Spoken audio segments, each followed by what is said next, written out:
Olá, sejam bem-vindos mais uma vez a esse nosso pequeno instante de estudo, aqui no grupo de estudos Irmã Angélica. Estamos estudando o Livro dos Espíritos, livro 2, Mundo Espírita ou dos Espíritos, capítulo 1 dos Espíritos, item 7, Progressão dos Espíritos. Essa é a terceira parte desse item, Progressão dos Espíritos. E o tema de hoje fala sobre anjos e demônios. A pergunta número 128 do Livro dos Espíritos diz assim: os seres a que chamamos anjos, arcanjos, serafins, formam uma categoria especial de natureza diferente da dos outros espíritos? E a resposta: não, são espíritos, os espíritos puros, os que se acham no mais alto grau da escala e reúnem todas as perfeições. E aí, para a gente entender um pouquinho, eu fui pesquisar o conceito, a definição no Wikipedia de anjo. E aí, vocês podem ver nessa figura, que é de Bernhard Prockenhorst, que é o anjo da guarda. E o Wikipedia diz assim: a palavra anjo desperta geralmente a ideia de perfeição moral. Entretanto, ela se aplica muitas vezes à designação de todos os seres, bons e maus, que estão fora da humanidade. Diz-se o anjo bom ou anjo mau, anjo de luz ou anjo das trevas. Nesse caso, o termo é sinônimo de espírito ou de gênio, tomando-o aqui na sua melhor acepção. Anjo, do latim angelus e do grego angelos, significa mensageiro. Segundo a tradição judaico-cristã, a mais divulgada no Ocidente, conforme relatos bíblicos, são seres celestiais e espirituais, conservos de Deus, como os homens, que servem como ajudantes ou mensageiros de Deus. Na iconografia comum, os anjos geralmente têm asas de ave, um halo e têm uma beleza delicada, emanando um forte brilho. Por vezes são representados como uma criança, por sua inocência e virtude. Os relatos bíblicos e a hagiografia cristã constam que os anjos muitas vezes foram autores de fenômenos milagrosos, e a crença corrente dessa tradição é de que uma de suas missões é ajudar a humanidade em seu progresso de aproximação a Deus. Os anjos são ainda figuras importantes em muitas outras tradições religiosas, do passado e do presente, e o nome de anjo é dado a miúde indistintamente a todas as classes de seres celestes. Os muçulmanos, zoroastrianos, espíritas, hindus e budistas, todos aceitam como fato a sua existência, dando-lhes variados nomes, mas às vezes são descritos como tendo características e funções bem diferentes daquelas apontadas pela tradição judaico-cristã, esta mesma apresentando contradições e inconsistências, de fato, com os vários autores que se ocupam desse tema. Além disso, a cultura popular, em vários países do mundo, deu origem a um copioso folclore sobre anjos, que muitas vezes se afasta bastante da descrição mantida pelos credos institucionalizados dessas religiões. Então, a questão é: o Espiritismo, na sua base, embora o próprio texto, a resposta dos Espíritos nessa hora, são espíritos puros, e se a gente considerar que dentro do que já foi dito e trabalhado nos capítulos anteriores do Livro dos Espíritos, todos os espíritos são criados da mesma forma, ignorantes e simples, e evoluem com o passar do tempo através das várias vidas, das reencarnações, através dos seus processos, das suas experiências, de acordo com o seu esforço próprio, para características, para patamares mais evoluídos e mais sábios. Quando a gente considera isso, mais essa definição, a gente tem que, quando a resposta aqui são espíritos puros, a gente está querendo que são espíritos que foram criados simples e ignorantes, que tiveram todo o seu processo de desenvolvimento. Então, anjos não são diferentes do que nós, segundo essa acepção. A simples conotação de anjo dá uma carga, um peso que essa categoria de evolução. Mas, como o próprio texto do Wikipedia mostra aqui, as religiões tratam esse assunto de maneira diferente e muitas vezes têm concepções diferentes. O que é importante a gente ter é que, na realidade, sobre a acepção anjo, como na característica judaico-cristã, que é um ser criado já como anjo e criado o cristianismo, na judaico-cristã, não considera que um anjo é um ser que passou pelas mesmas provações que nós passamos. É como se fossem seres especiais criados por Deus para serem anjos. Isso o Espiritismo não concorda. O Espiritismo considera que são espíritos mais evoluídos. Então, não tem essa característica de significação de alguém que foi criado para ser anjo e que tem por missão, criado com a missão de ajudar a humanidade, mas sim de um ser que evoluiu e se colocou numa posição, num patamar de espírito mais evoluído e por consideração, por conta da sua posição mais evoluída, tem por desejo, por missão, por atribuição, por caridade, a ajudar as outras pessoas, ajudar aqueles que são mais inferiorizados que a posição que ele alcançou. Então, esse é um bom patamar para a gente considerar. Ao mesmo tempo, aqui se fala e se considera muito de anjos como sendo anjos bons e anjos maus, né? E se considera, por exemplo, que Lúcifer, ou o diabo, é um anjo decaído, é um anjo que foi criado como anjo e que se revolta contra a posição de anjo e passa a abrir um caminho paralelo em antagonismo a Deus. Isso é na concepção, primeiro na questão de concepção lógica, na concepção espírita, isso é extremamente equivocado, errado, na medida em que uma criatura nunca pode se tornar o Criador, então não se dá para comparar ou equiparar a capacidade e o poder de Deus com o poder de um anjo decaído, né? Nunca nenhuma das criaturas tomaria ou ousaria assumir a posição do Criador. Primeiro, que indicaria que o Criador foi falho em criar alguma categoria ou um ser em especial que não tenha o direcionamento para o bem, né, e que por conta disso vai tendê-lo a mal. Segundo, porque seria um processo defeituoso, como se a criação tivesse sido defeituosa e Deus, na sua concepção, se ele é todo sabedoria, bondade, amor, ele não tem defeito na sua criação. Como a gente viu já no capítulo anterior também, conversando, que nenhuma ovelha fica perdida desse processo, quer dizer, todos os espíritos são impulsionados pelo vórtice evolutivo à característica da evolução, da perfeição. Então, todos nós, de uma maneira ou de outra, demorando mais ou demorando menos, por caminhos diferentes, somos levados à perfeição e iremos caminhar no sentido da perfeição. Então, não tem escapatória da perfeição. Então, não teria sentido ter alguma criatura divina criada por Deus que tem uma tendência ao mal e se perpetue no mal, criando antagonismo com Deus. Continuando, na pergunta número 129, diz assim: os anjos han percorrido todos os graus da escala? E a resposta? Percorreram todos os graus, mas do modo como haviam feito. Uns aceitando sem murmurar as suas missões, chegaram depressa, outros gastaram mais ou menos tempo para chegar à perfeição.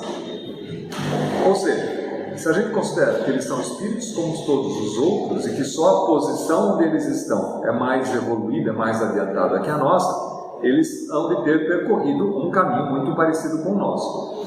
Quando o texto diz percorreram todos os graus, é lógico que essa conotação ela é referencial, na medida em que a perfeição é um caminho para o infinito. Porque se um ser se tornar perfeito, ou seja, atender a todos os graus da evolução, estaria se equiparando a Deus, o que não é possível alcançar. Então, entenda-se isso como sendo um relativismo. Todos os graus do ponto de vista que nós podemos alcançar. Logicamente, todos os espíritos são imperfeitos, como a gente já comentou, já que todos nós estamos em processo de evolução, somos perfectíveis.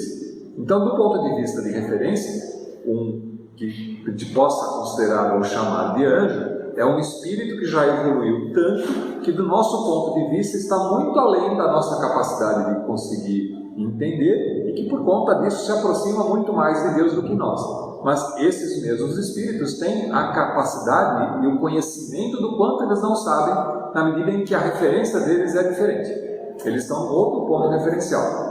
A gente já comentou aqui, por exemplo, para dar um entendido um pouco melhor, que quando a gente menciona, quando a gente fala de Jesus, Jesus também não é um espírito perfeito, na medida em que ele também está no processo de evolução. É lógico, para o nosso ponto de referência, ele atingiu a perfeição, mas não. tanto que ele tem por trabalho ainda toda a manutenção e a gestão das almas que estão encarnadas e desencarnadas na proximidade do planeta Terra, mas como ele, existem outros espíritos de esfera crística que cuidam de outros planetas.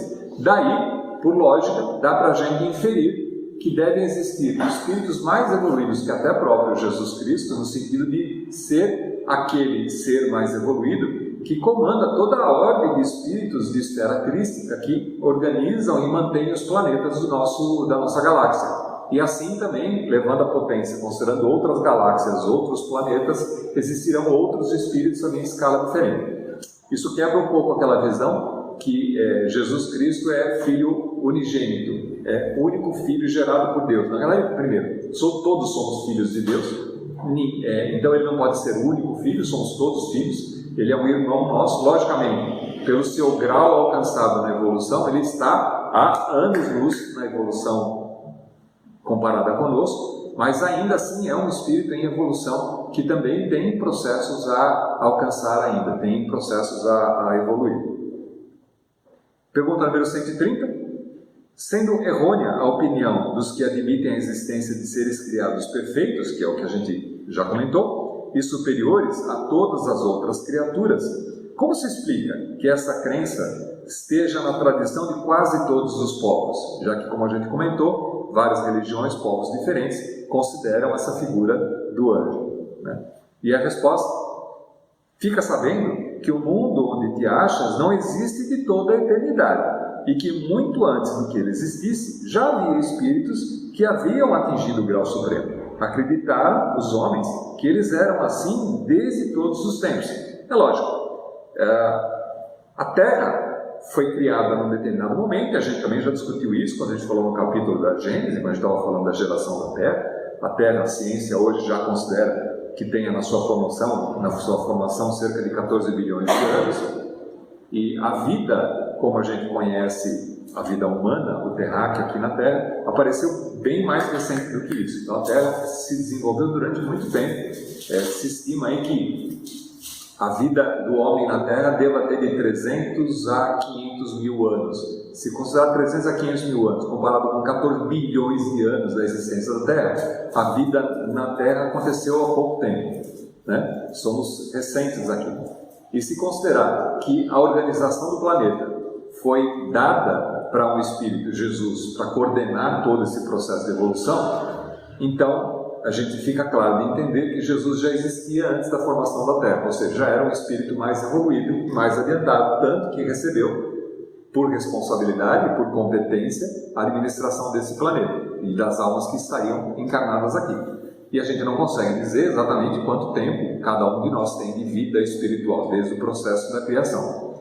Então, como Deus não criou tudo num estalar de dedos, falou assim, pronto, seja feito e está tudo pronto, o universo inteiro está montado, mas ele continua criando através da emanação do amor divino incessantemente. A gente tem espíritos sendo criados o tempo todo, a gente tem planetas sendo criados o tempo todo, tem seres sendo criados o tempo todo. E a gente não consegue medir o quanto cada um de nós tem. Se esse processo é um processo contínuo e nós não fomos os primeiros a serem criados, logicamente que existiam espíritos mais evoluídos, mais avançados, quando nós fomos criados. Daí que, referencialmente, de novo aquela questão, quando a gente compara a nossa evolução com seres que estão mais adiantados que nós, estão mais velhos e mais evoluídos que nós, a gente tem uma certa tendência a considerar esses seres como seres especiais. Daí que toda a iconografia, tudo aquilo que se considera como anjo, é essa visão de que esses seres que são mais evoluídos e mais adiantados que nós, são seres especiais, são anjos. Por isso que isso aparece tão comumente em todas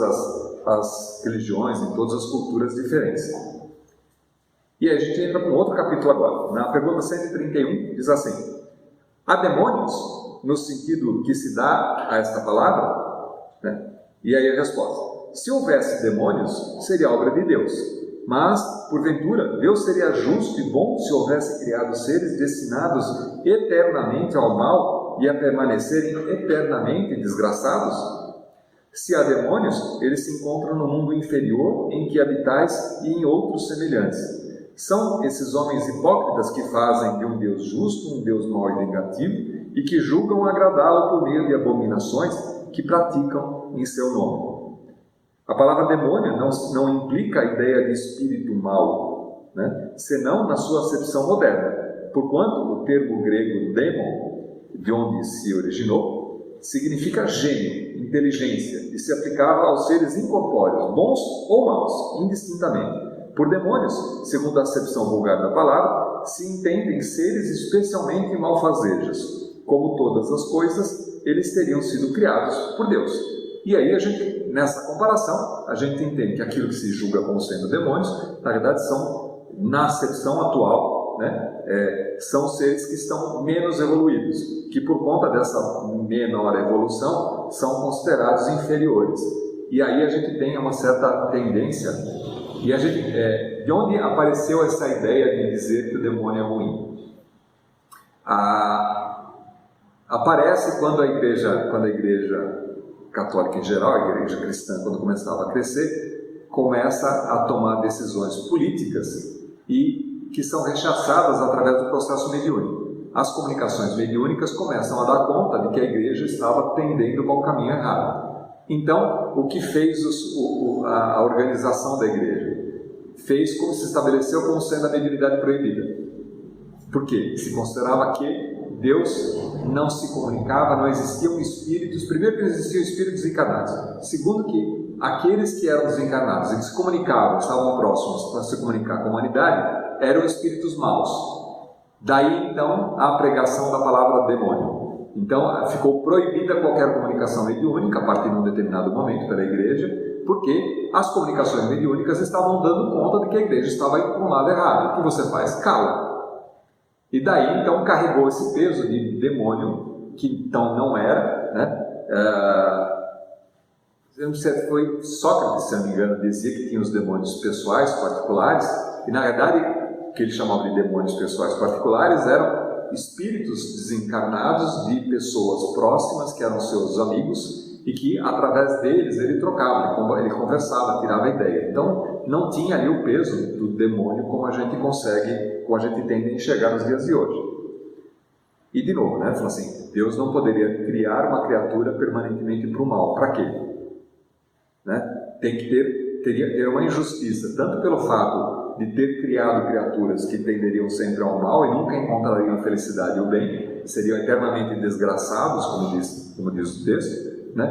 Como também não teria sentido ele criar criaturas que fossem más para atrapalhar, para atazanar a vida dos seus filhos, dos seus outros tipos de espíritos que não fossem os demônios. Então, a gente já conversou sobre isso. Essa combinação de espíritos em estados evolutivos diferentes dá o molho necessário para que a gente encontre as situações das quais a gente precise aprender a desenvolver a caridade, a bondade, a deixar de lado alguns problemas, perdoar o perdão, perdoar aqueles que nos fazem mal. Esse jogo todo permite com que aqueles que são inferiores consigam ter um modelo do qual se espelham e que possam direcionar e mudar suas atitudes. Aqueles que estão superiores enxergam que precisam ter perdão para aqueles que sabem menos e ajudá-los no processo de evolução, tal como os nossos amigos desencarnados fazem na nossa casa, por exemplo, à medida em que nos auxiliam e nos instruem, são mais evoluídos que nós e nos ajudam nesses processos, e assim segue. Ora, a dos demônios, no sentido absoluto, falta esta base essencial. Concebe-se dos povos atrasados, os quais, por desconhecerem os atributos de Deus, admitem em suas crenças divindades maléficas, também admitem demônios, mas é ilógico e contraditório que faz da bondade um dos atributos essenciais de Deus, supõe haver ele criado seres destinados ao mal e a praticá-los perpetuamente, porque isso equivale a lhe negar a bondade, que é o que a gente já comentou. Os partidários dos demônios se apoiam nas palavras do Cristo.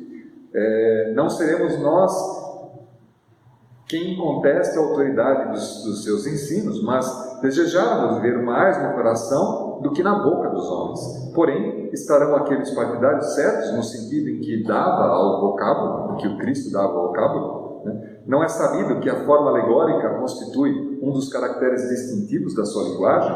né? Cristo sempre falou por parábola, sempre falava por maneira comparada.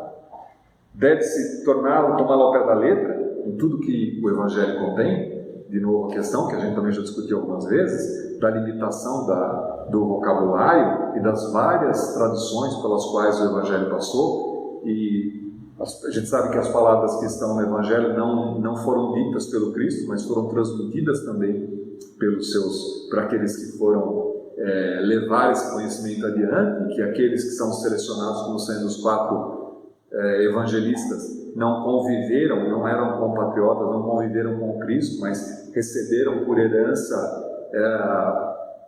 auditiva todo o ensinamento que foi feito. Então tem muita coisa a se perder nesse processo.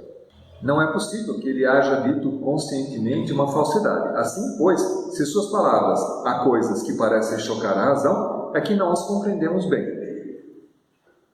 ou as interpretamos mal. Os homens fizeram com os demônios o que fizeram com os anjos. Como acreditaram na existência de seres perfeitos desde toda a eternidade, tomaram os espíritos inferiores por seres perpetuamente maus. Por demônios se devem entender espíritos impuros, que muitas vezes não valem mais do que as entidades designadas por esse nome, mas com uma diferença de ser transitório o estado deles. Quer dizer, o estado nunca é permanente. Aqueles que estão no estado que ainda não reconhecem atitudes mais bondosas, reconhecerão um dia na medida em que a sua evolução, o seu processo continuar.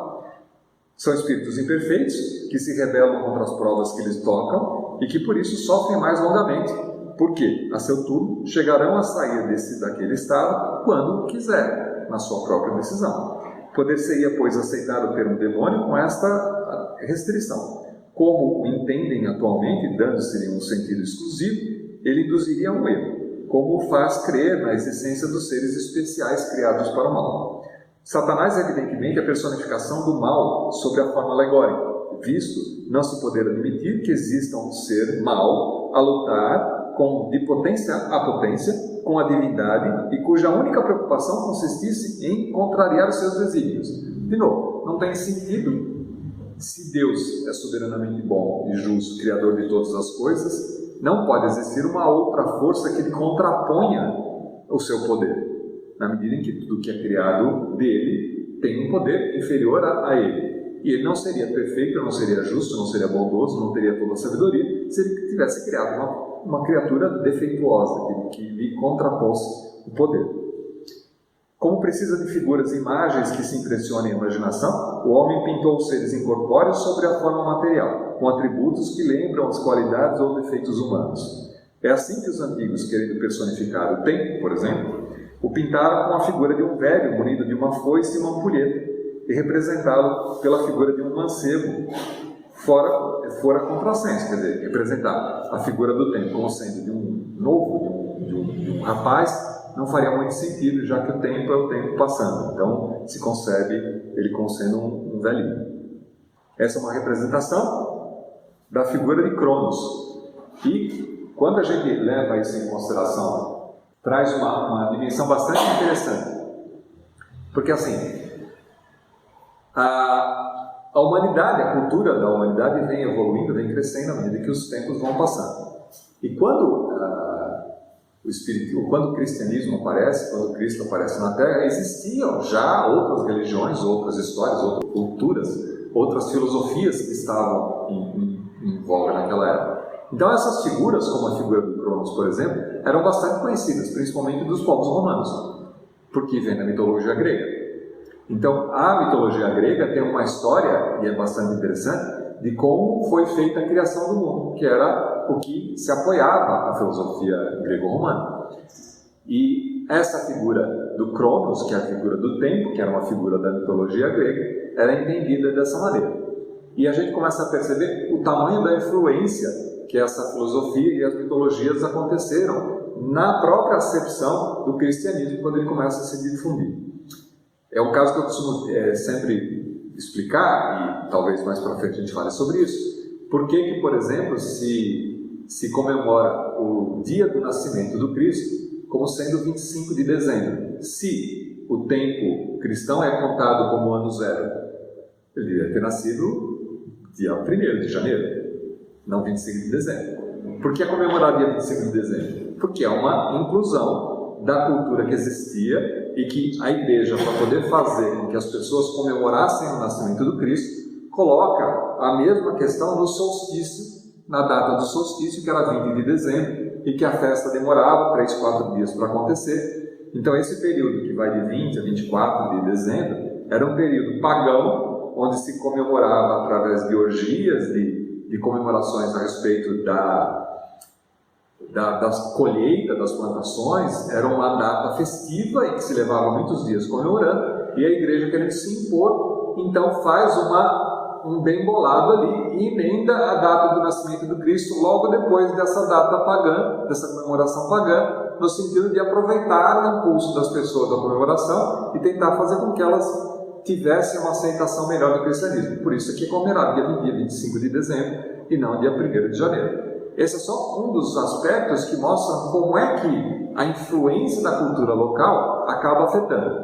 Se a gente considerar que o mundo cristão cresce muito mais rapidamente a partir do momento que Roma adota o cristianismo como sendo a sua religião, e na época não era, porque tinha uma religião completamente diferente, é fácil de a gente entender que a partir do momento que Roma começa a adotar, e através do Império Romano, expandindo para todos os lugares do globo, começa a levar esse princípio da cultura, e aí começa a levar o cristianismo, muitas vezes, para esses pontos, né? Acaba carregando dentro de si uma herança que era a herança da cultura que existia, carregando certas figuras que eram figuras alegóricas muito importantes para o povo romano, que de uma certa maneira contaminam ou influenciam a maneira como as pessoas viam esse relacionamento com a divindade. Então a gente tem a figura do Cronos, né, que na mitologia grega tem dois deuses que podem ser considerados como tempo. Tem Cronos, que se refere literalmente ao tempo, aquele quantitativo representado pelos dias e horas, e tem Kairos, que é o tempo oportuno, a percepção dos dias e horas, mas de maneira qualitativa, de você aproveitar.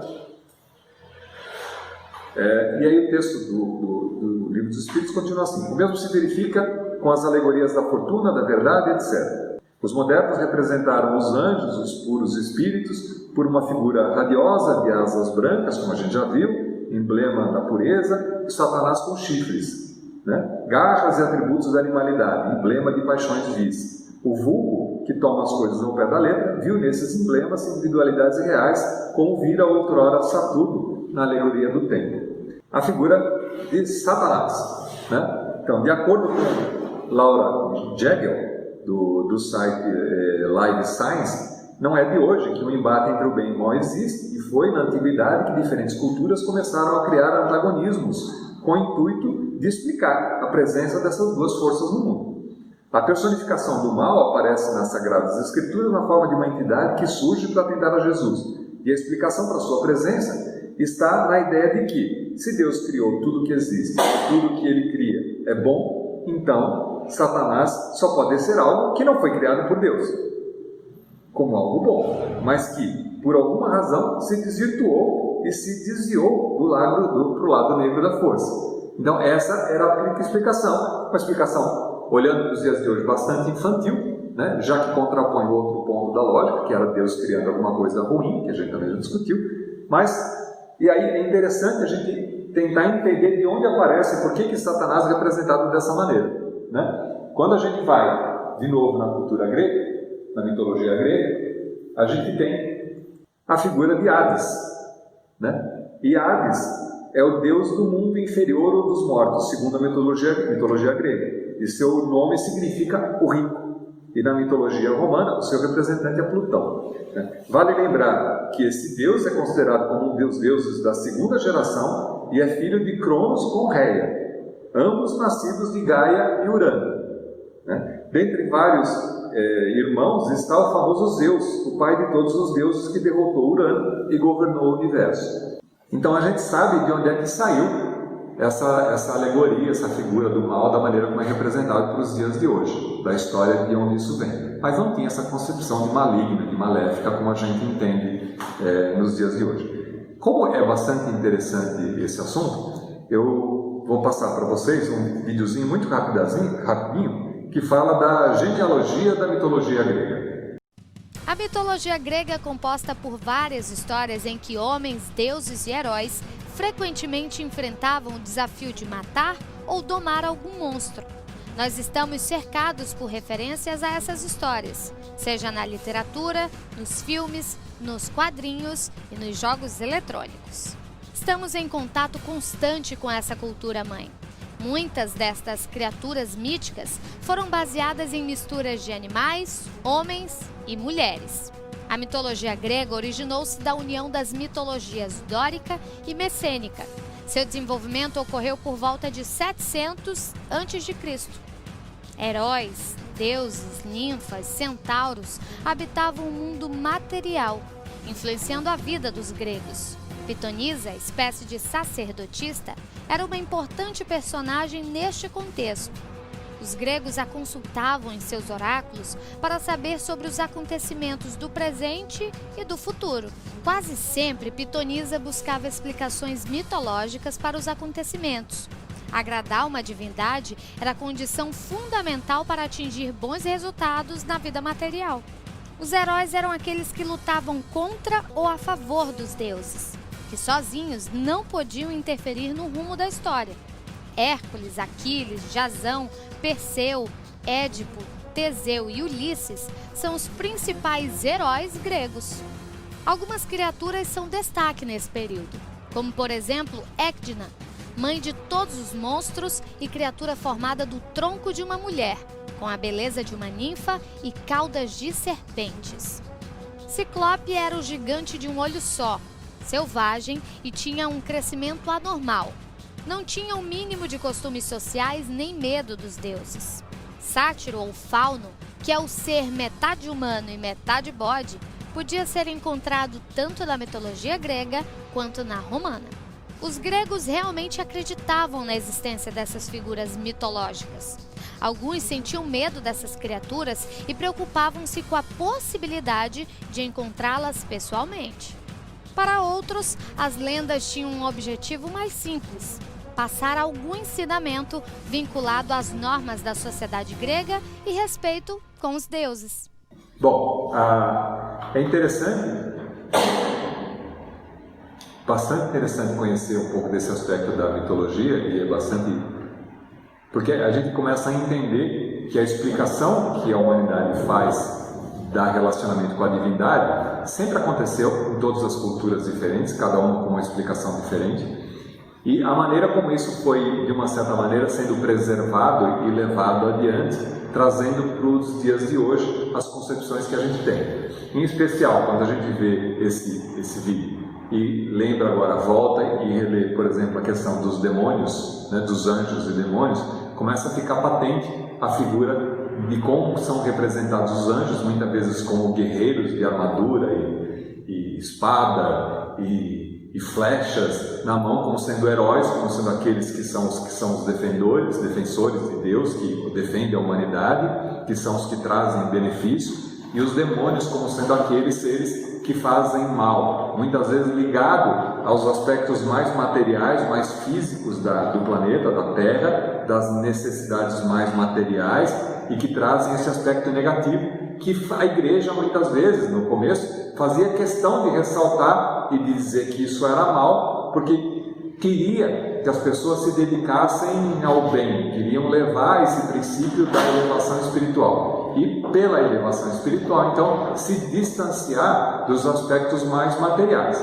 Então a gente começa a ver que, quando a gente vê a figura pintada nos dias de hoje do diabo, a gente vê que as características que lhe são impressas ali são muitos do submundo, como por exemplo de Hades, e também muitos dos elementos da própria fauna ou da mitologia grega, como sendo esses outros elementos, metade homem, metade animal, cabeça de bode. Então todas essas questões acabaram sendo herdadas e trazidas para os